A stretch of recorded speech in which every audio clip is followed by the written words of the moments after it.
আচ্ছা জিয়াম, বেকার ছেলেদেরকে নিয়ে একটা কবিতা বলছিলা, সেটা এখন বর্তমান ফেসবুকে ট্রেন্ডিং কাঁপাইতেছে। ওই কবিতাটা আবার একটু আমাকে শোনাও তো।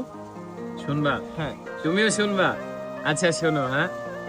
2 দিন ঘর ছেড়ে থাকতেই কষ্ট লাগে, অথচ একটু ভালো ইনকামের জন্য ছেলে মানুষ সারা বছরই বাইরে থাকে। দেখবেন বরাবরই ফোন আলাপে সে হাসে। যদি জিজ্ঞেস করেন হাসো কেন, তার উত্তর, কাদার কি আর বয়স আছে। আসলে আমরা ছেলে মানুষেরা এমনই, যত কষ্টই হোক না কেন আমরা সহ্য করি। এজন্য আমরা বেঁচে থেকে বারবার মরতে পারি।